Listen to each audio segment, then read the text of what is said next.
To understand behavior, you first have to look at what is bothering the person.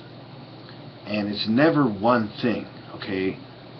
Um, First of all, it takes somebody like me to truly do it correctly.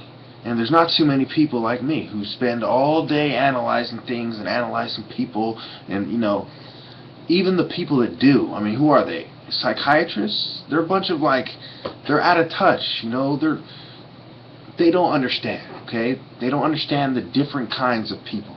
They understand one size fit all kind of theory. Now, let's take the case of a fat woman who acts bipolar.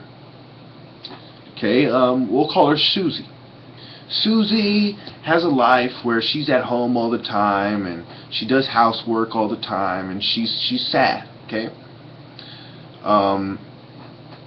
she's insecure about her husband being attracted to her and blah blah blah, and there's a lot that goes into it. Something happened in her childhood. She hasn't been getting the right stuff recently. Her favorite shopping item went out of business. Okay, she goes to school part time, and she recently got a bad grade. Okay, some guy looked at her funny at the light. She got a ticket. Okay, so the government passed a bill that made her upset. She started researching something that made her mad, etc., etc.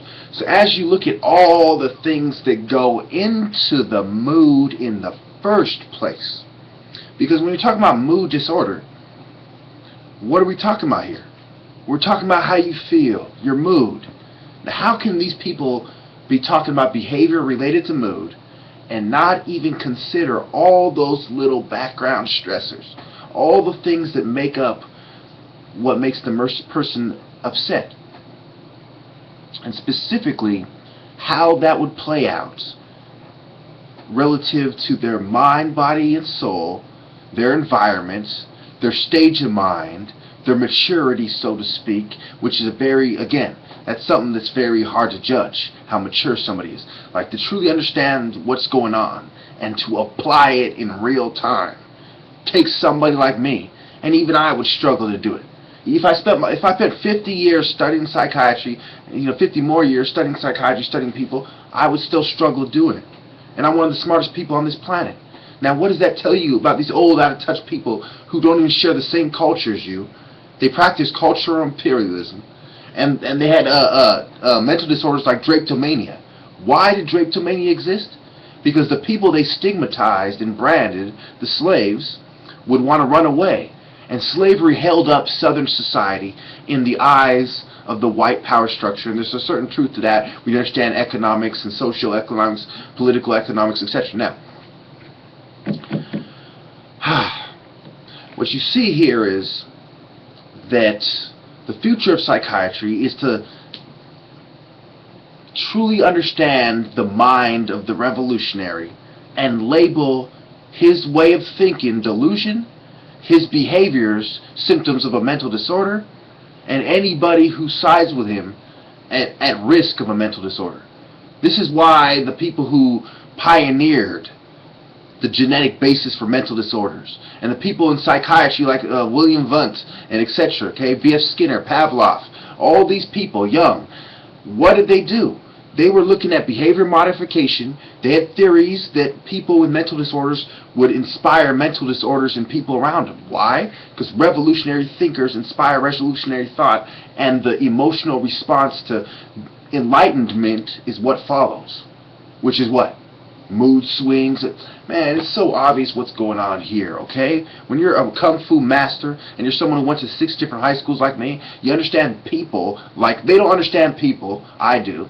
They don't understand mind, body, and soul. I do.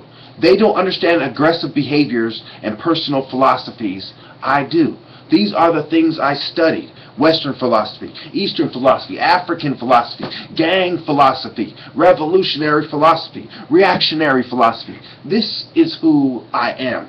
This is not who they are. They're not kung fu masters. They didn't study ancient Egypt. They don't obsess with levels of consciousness. They just go to work with a half-ass, I don't give a crap kind of attitude. I've researched this with a passion with a point to prove. They haven't. They are way off the mark for very obvious reasons. I got it precise. Okay? Because I apply the theories of psychology that they don't understand in Kung Fu. That's why when I say I'm a Kung Fu master and that's one of my credentials, it's because I apply understanding people on record in a way that nobody can deny. Nobody. There's no theory about it. On record, I'm the champion in the ring. On record, I was the most valuable defensive player. On record, I was the most valuable player another year. On record. Why? Because I understand people. How they act one-on-one in the ring. How they act in groups on the basketball court. I understand people. The redneck cowboy guy. The white skater guy. The black businessman. I understand people. Everyone else does not. Period. Their understanding is like a 1. My understanding is like 100 million. It's that dramatic, the variation, okay? Now, what you don't understand is the people who understand life less than you are using racial science to determine what is normal based on social norms that have evolved and have been guided and pioneered every step of the way by the racist white power structure that uses their devil development cycle and iteration. It happens over again. For example, the Revolutionary War, it set a certain white standard in society. Later on, the Civil War, it set a certain white standard nationwide in society. World War I, it set a certain white standard. World War II, it set a certain white standard. Now you see how they went from slavery to Japanese internment camps, segregation, okay? Slavery, Reconstruction, segregation, Civil Rights Movement. It's evolving. It didn't just... Racism and all this stuff, all the bad things that have to do with racism that go along with it, didn't just disappear. They didn't just come one day and disappear the next. They were established over thousands and thousands of years by white secret societies that never went away. And if you think they have, you know nothing about political science. Turn this video off right now. You're a coward and a liar. Secret societies control the world historically. There has never been a minute in recorded white man's history that secret societies did not control the world. I challenge any of you viewers to find 1 minute in world history where secret societies did not control the world. Now, you look at the Vril Society or the Thule Society in World War II, or the Templars and the Pope and the secret societies in the Vatican in the Crusades. They say, oh, what secret societies in the Vatican? The Priory of Zion, okay? The Knights Hospitaller. Want me to go to the Cathars? Want me to go all through it? It's common knowledge. Just look it up. There isn't a single major world event the secret societies didn't cause directly, period. Only an idiot would say otherwise, period.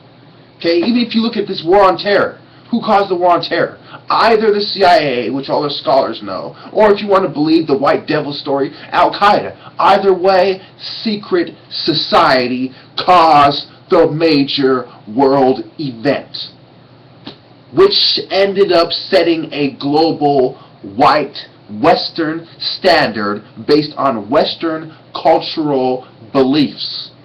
Now, anybody who doesn't understand that is a moron, and I'm not going to waste my time debating you. Because that's like saying, okay, in a mathematical system, okay, when we're talking grade school algebra and grade school addition and subtraction, okay, arithmetic, 1 + 1 = 2. We all agree on that. It's that kind of thing. Because somebody can't agree on the most obvious thing. If reality does exist, then this is what happened. Period. Thank you.